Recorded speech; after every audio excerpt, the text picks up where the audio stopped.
You're right there. See, I just warned you, you might not be here right away. You guys, welcome to another one of my Connected interview series. I love finding amazing professionals that have the same heart we do to help people live their very best life. And I've got Gina Nelson here, who has been an incredible human, a huge resource. We've even had her come to our office for our team and do some Brene Brown work and some of her magic that she does with the Brene Brown work, which is so fun. We spent an entire Saturday working on it. And I even have my booklet here that we did, Rising Strong. So if you guys are Brene Brown fans, you know about this and her work.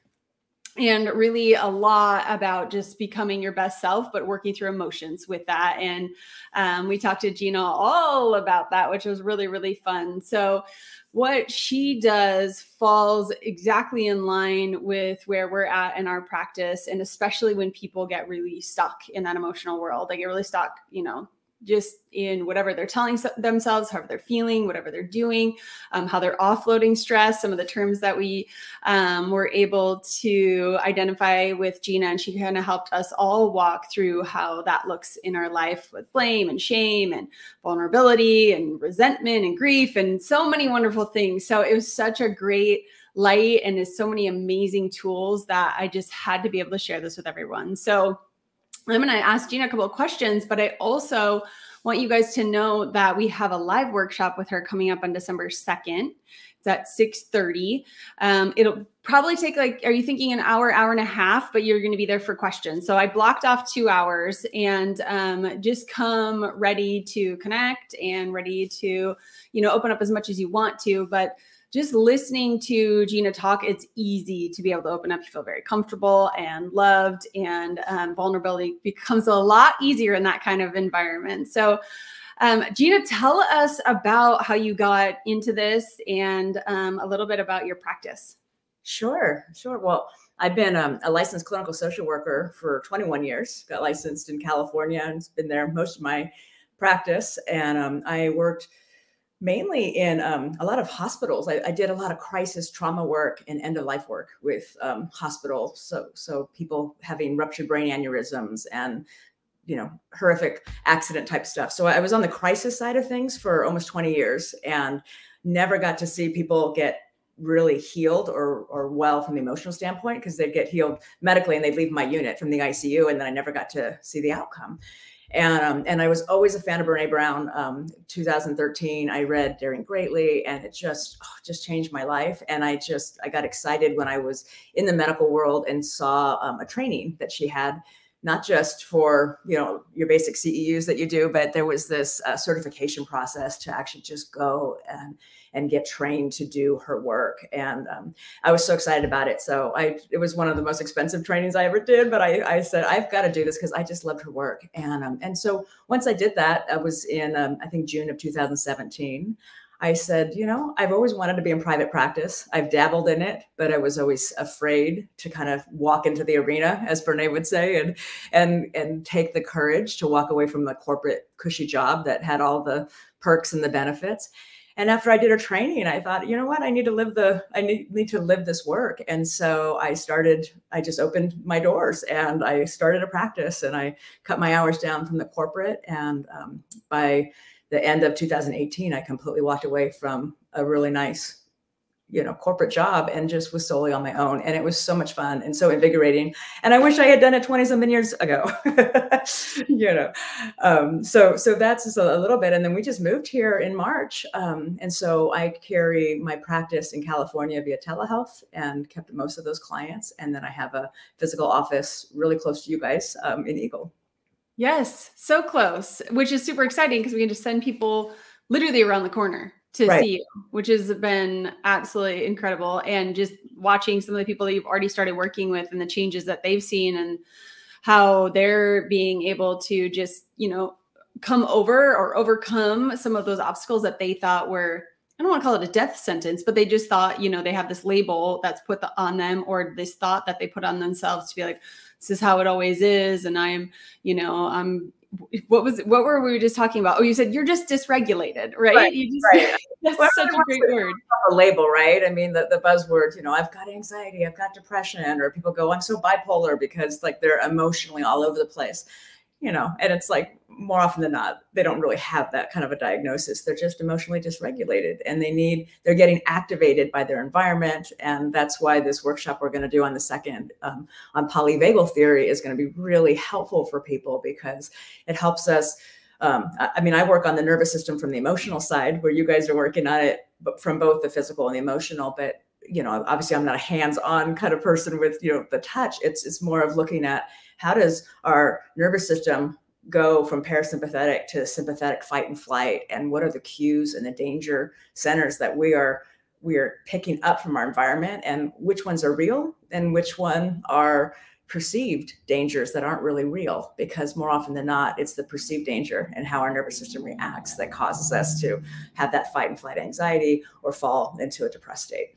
Yes, we talk about our nervous system as our lens all the time, and that it kind of becomes our filter. Whatever we're filtering in, external information, internal information, it's through that lens. So whether we're stuck in stress or fight or flight, it literally changes the physiology of every single cell to put you into survival. And to be able to recognize, you know, you're in that place, and it's really a survival mechanism, but let's figure out now how to move past it, calm the body down, get it regulated, you know, figure out where that grounding or the anchor, like you call it, point of putting the lid on. It is what we talk about in our office when we give that analogy of, you know, your lid, that prefrontal cortex, where that ventral vagal nerve stimulus lays. It's here where it makes us human, that prefrontal cortex. No other mammal has that, but it helps us with executive functioning and compassion and all of the things, goal setting, everything that helps us. And you explained this really well, just back up from the picture and look at what's going on around instead of being so close and just so involved in it. So putting that lid on, and then recognizing when you're there, recognizing when you're in fight or flight and the amygdala takes over, that makes you impulsive, reactive, you know, the 1,200 chemicals are dumped throughout your body. And sometimes you can't stop once you're just full on fight or flight. I know you and I had a conversation about that, where you're like, you just got to ride it out until your body can somewhat calm down. But being able to pull yourself from that really quickly becomes such a huge blessing and tool for so many people, because they get stuck here, and you know, everything's a threat.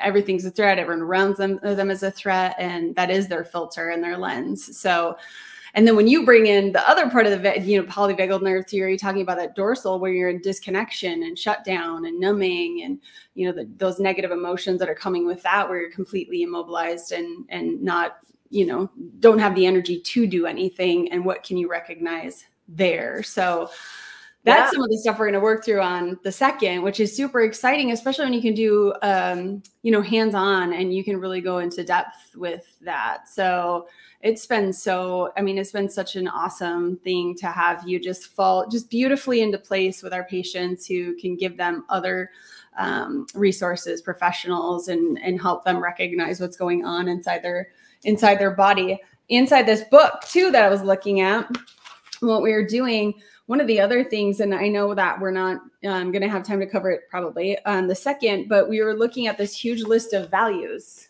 if you remember that. Yes. And talking about things that it was called getting hooked, right? When you're kind of triggered. Emotionally hooked, right? Yes. Yeah. So again, you know, we're scanning our environment, and people in our environment are doing things. So, you know, say you walk by a coworker and that person just does a big sigh, like, you know, or they roll their eyes, and we make up a story. Our brain is wired to make up a story. And so depending on where we are in that nervous system, we get emotionally hooked right away with that. And if the story is, you know, they don't like what I'm wearing today, they didn't like what I just said, I don't belong here, I don't fit in, we start making up this story, and our nervous system is responding to both the anxiety that's building up. And so what we needed to be able to do is recognize, ooh, something just happened. I just got emotionally hooked. We feel it in our gut. Usually it's our gut up to our neck, that feeling of emotion that wells up, and we're like, shove that down. Yeah. It's all in here. And so when we can feel it, we're going to be in this workshop, we're going to be learning about the ventral brake, which is like reaching for an anchor. It's almost like, I think I use the example of we're coming down a hill on a bike and we're moving really fast, and all of a sudden it feels unsafe or I'm unstable and I want to squeeze the brakes to bring some safety. The same thing is what we need in our nervous system is when we start to feel that emotional hook in our body, whether it's the heart palpitating, the sweaty palms, the gut feeling nauseous, or whatever that is. We want to be able to reach for an anchor, which might just be a sigh, might just be a breath. It might be, doing some of these other visualizations and tapping and relaxation techniques to try to bring us back to the ventral vagal and bring that parasympathetic back to regulate us. So great. That awareness is huge. And when we went through the activity of looking at our top 10 values in different areas of our lives and understanding a lot of the times when our values are stepped on that can hook us. Right. Yeah. Oh, go ahead. Well, you wanted to be the values. One of the things that was really cool about the values is that a lot of times people just pick one or two and think, okay, these are my moral values, or, this is what I would pick if I looked at the list. But when we did that, I think it's so important that we look at all 8 spheres of wellness, like emotional and physical and spiritual and occupational or academics, because a lot of the clients I work with are really high achievement, really high functioning, high productivity people. And they're good at numbing their anxiety by doing things like tasks and staying busy. And they're very, it's very difficult for them to sometimes slow it down, to breathe, to be in tune with their body.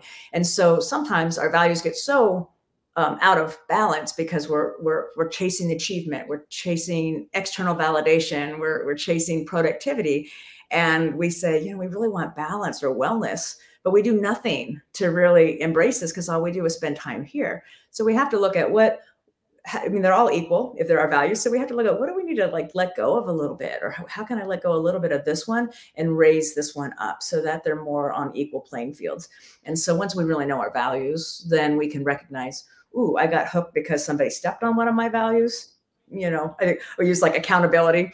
I think I told you I'm a pretty punctual person. So if somebody consistently shows up 15, 20 minutes late, they're wasting my time in my mind. So then I'm like, my accountability is getting stepped on. And so I have to recognize what's getting stepped on. Why am I activated by them being late all the time? And so that's how we can use the values to communicate, whether it's with our partners or kids or with coworkers, to be able to say, oh, I just got hooked. This is what happened. This doesn't feel good.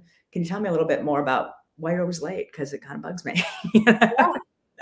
Exactly. And understanding those values. Some people I don't think have ever, taken the time to write those out or to understand that's what's bothering them, to be like, oh man, they're late and it annoys me. And, first mine was wasting time as well, but it's usually because I'm the one like, I'm just going to do it if no one else is, because it needs to get done. So, and you can see where that will hook you too, of somebody else not stepping in to do it. So those are really fun. It was a great activity to be able to do. And then recognizing when you're outside of that boundary. And how much, what are you allowing? What are you tolerating outside your boundary that, you're, bottling up inside. And then we talked about ways of offloading stress and what that looks like. So it's so great to recognize those things. I'm so excited for December 2nd. I'm excited to be able to give more people your resource and these tools to post this interview for people to, just have that recognition, have that human normalcy of understanding this is what our life, and this is how, life and emotion is, because many grow up with there isn't emotion, boys don't cry, or just, stop talking about it and just keep it all to yourself. And instead there's a really healthy boundary that needs to be established. Yeah. Yeah, absolutely. It's all fun. Obviously I get really excited about this stuff because it's, once people can learn that they're just human and that we're all imperfect, and that underneath a lot of this is shame triggers, and when we can identify that and talk about it, it doesn't own us anymore. And yes, we don't have to label ourselves as being broken.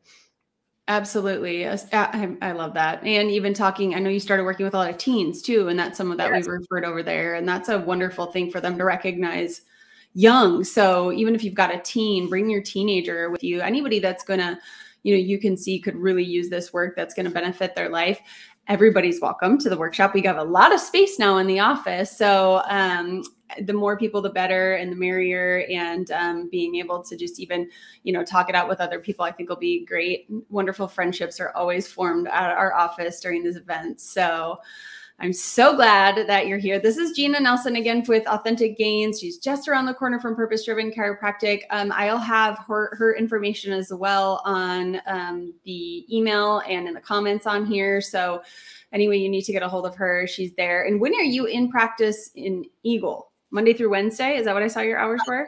Thursday. I usually, some days, if I have no live clients and they're all telehealth, I might come from my office where I am now, my home office.